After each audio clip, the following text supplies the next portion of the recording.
আসসালামু আলাইকুম। কৃষি ও কৃষকের কথা চ্যানেল থেকে আপনাদের স্বাগতম।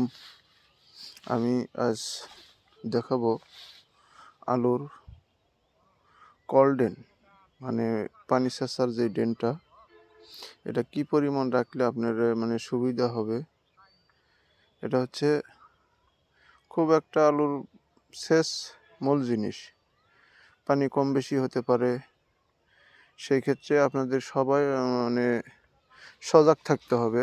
এটা হচ্ছে আপনার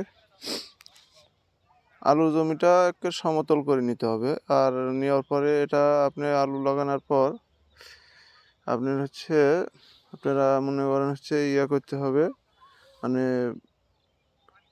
শোলাটা একটু বেশি পরিমাণ রাখাই আমার মনে হয় সবচেয়ে ভালো হয়। মানে শোলাটা বেশি রাখলে কি হয়, দেখা যাচ্ছে পানি একটু জোরে আসছে, কোথাও ভেঙে গেছে, এটা মেরামত করছে আমার এখানে কেটে দিয়ে আমি অন্য জায়গায় মেরামত করতে পারবো। আর যদি অল্প শোলা দেওয়া হয় তাহলে জিনিসটা খারাপই হয়। খারাপ বলতে, আমার শোলা প্রত্যেকটা দেওয়া আছে 7টা 8টা করে, পানি সেচার সুবিধার জন্যে আমি দিয়ে রাখি এটা। এই জন্য সুবিধা হয়, আমি এখানে কেটে দিলাম, আমার যদি সামনে কোথাও ভেঙে যায় ওখানে আমি ওটা মেরামত করার জন্য আমি যাইতে পারবো এখানে হতে হতে। এই আমার শোলাটা পানি পরিমাণ মতো যা লাগে এই পরিমাণ হতে আমি এখানে আবার পুষতে পারবো। এই ক্ষেত্রে আমি 6টা 7টা 8টা পরিমাণ দিই। এই যে উপরে জমিতে একটু বেশি দিয়েছি, এটা সমতল জায়গা, আর দুফাড়ের জমি এটা, এই জন্য একটু বেশি পরিমাণ দিচ্ছি, কারণ সেচে খুব সুবিধা এবং আরাম আছে।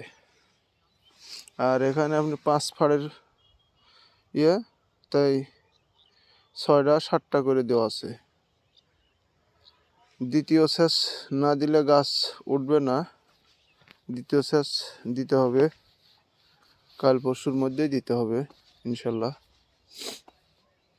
তো এটাই জানানোর ছিল।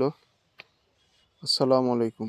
আর সর্বোপরি বলি, আমার নতুন চ্যানেল, আপনারা সবাই সাবস্ক্রাইব করবেন, সহযোগিতা করবেন পাশে থাকার জন্য। ধন্যবাদ সবাইকে।